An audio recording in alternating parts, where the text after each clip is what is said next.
तर मागच्या काही दिवसांपासून राष्ट्रवादी विलिनीकरणाची चर्चा सुरू आहे आणि त्यामध्ये आता दिल्लीमध्ये मोठ्या राजकीय हालचाली सुरू आहेत। सोमवारी पवारांच्या खासदारांनी मोदींची घेतलेली भेट, त्याच दिवशी रेवती सुळेंच्या रिसेप्शन सोहळ्यामध्ये मोदी पवार यांची चर्चा आणि त्यानंतर आज पवारांची त्यांच्या खासदारांसोबत झालेली बैठक। एकीकडे शरद पवारांनी त्यांच्या खासदारांसोबत चर्चा केली, दुसरीकडे महाराष्ट्रातल्या सर्वपक्षीय खासदारांची दिल्लीच्या नवीन महाराष्ट्र सदनामध्ये बैठक झाली आणि या बैठकीनंतर सुप्रिया सुळे, विनोद तावडे यांनी एकाच कारमधून प्रवास केल्याचं पाहायला मिळालं।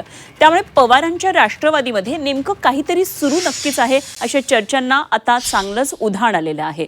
पण पाहतोय पवारांनी खासदारांबरोबर चर्चा केली। सगळ्यात आधी पवारांचे हे खासदार पंतप्रधान नरेंद्र मोदींना जाऊन भेटले। त्याआधी सुद्धा राष्ट्रवादीतून अनेक महत्त्वाच्या भेटीगाठी झालेल्या होत्या। राष्ट्रवादी विलिनीकरणाची चर्चा गेल्या काही दिवसांपासून, त्यामुळे अशा सगळ्या भेटीगाठींनी जोरदार या विलिनीकरणाची चर्चा आता सुरू झालेली आहे। दिल्लीमध्ये अनेक भेटीगाठी होतात, या संदर्भातल्या हालचाली आपण दररोज टिपतोय। तर सोमवारी पवारांच्या खासदारांनी मोदींची भेट घेतली आणि त्याच दिवशी रेवती सुळेंच्या रिसेप्शन सोहळ्यात मोदी पवार यांची चर्चा आपल्याला पाहायला मिळाली।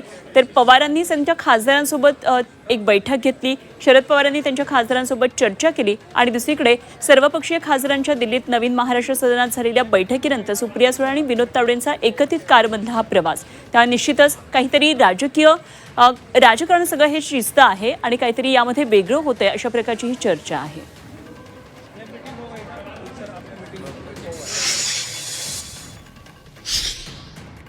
सविस्तर बोलले माननीय पंतप्रधानांच्या भेटी संदर्भात मी आपणा सर्वांशी सविस्तर बोललेलो आहे आणि ही आजची बैठक ही नेहमी प्रत्येक सेशनला तुम्ही सगळेच बघतात की अशा रेग्युलर बैठका होत असतात। पण डॉक्टर सेशन संपत असताना ही बैठक झाली, उद्या सेशन संपते, सुरुवातीला झाली तर एक प्रकारे नाही, आपण बघता 10 तारखेपर्यंत हा एक घरातला कार्यक्रम होता आणि त्या कार्यक्रमाच्या नंतर भेटायचं हे आमचं आधीपासून ठरलं होतं। त्यानुसार आम्ही आज ही जनरल चर्चा अशा पद्धतीने आजच्या बैठकीमध्ये काय निर्णय काय झाला, काय चर्चा होती? जनरल चर्चा म्हणजे ही निर्णयाची बैठकच नव्हती, ही फक्त चर्चेची बैठक होती। काय नेमकं मतदारसंघांमध्ये काय काय अडचणी आहेत सेशनच्या बाबतीत प्रत्येकाचं म्हणणं काय, साहेब नेहमी जाणून घेतात, साहेब प्रत्येक वेळी त्या संदर्भात मार्गदर्शन करत असतात आणि त्या संदर्भात ही बैठक।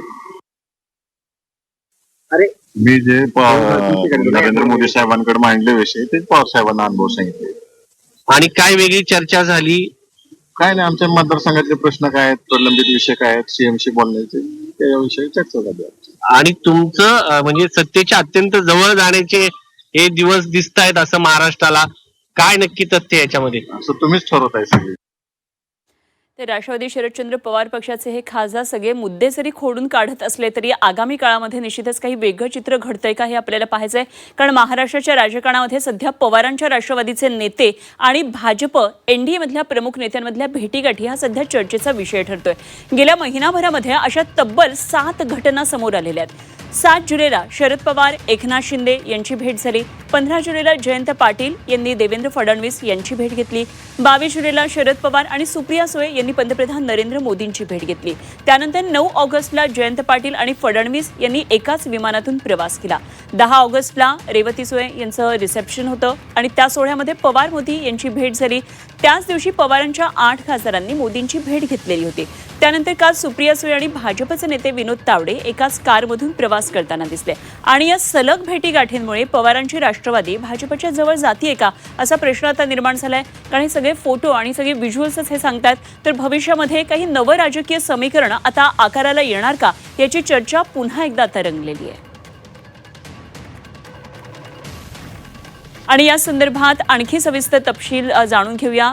आमचे प्रतिनिधी निलेश खरमरे सध्या आपल्याबरोबर पुण्यामधून जोडले गेलेले आहेत। निलेश, आता आपण सगळं भेटीगाठींचं एका नजरेमध्ये सगळं चित्र पाहिलं, कशा ह्या भेटीगाठी जुलै महिन्यापासून सुरू होत्या आणि ह्या भेटीगाठी आता आणखी जवळ येत चाललेल्या आहेत।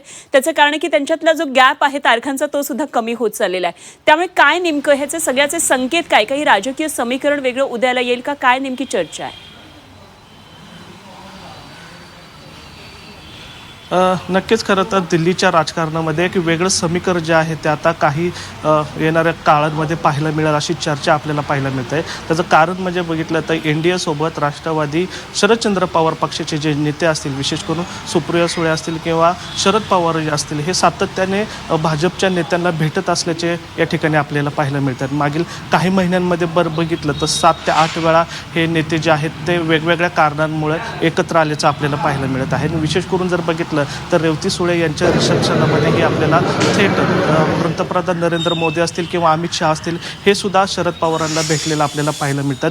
ते सुद्धा त्यांच्या दिल्लीतील राहत्या घरी म्हणजे 6 जनपथ जो त्यांचा जो बंगला आहे त्या ठिकाणी हा कार्यक्रम पार पडला होता. त्या ठिकाणी त्यांची भेट झाली होती.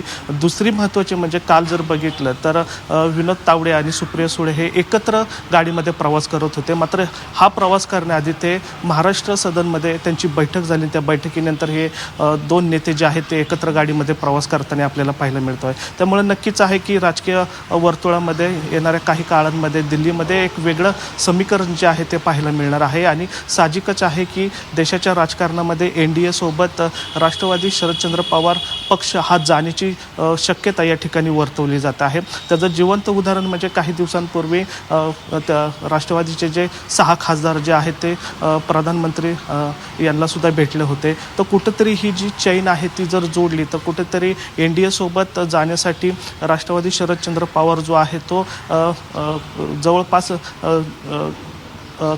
टप्प्यांमध्ये आलेला आपल्याला पाहायला मिळत आहे. त्यामुळे कुठेतरी देशाच्या राजकारणामध्ये एक वेगळं समीकरण जे आहे ते आपल्याला पाहायला मिळणार आहे. निश्चितच. आणि निलेश, राष्ट्रवादीचा बालेकिल्ला म्हणजे पुणे जिल्हा समजला जातो. राजकीय वर्तुळाचं मुख्य केंद्र अनेकदा राष्ट्रवादीचं त्या ठिकाणी आपल्याला पाहायला मिळालेले. त्यामुळे काय नेमके हे सगळे भवितव्याचे संकेत या राजकीय समीकरणाचे आहेत हे आपल्याला निश्चितच पुढच्या काळामध्ये कळेल.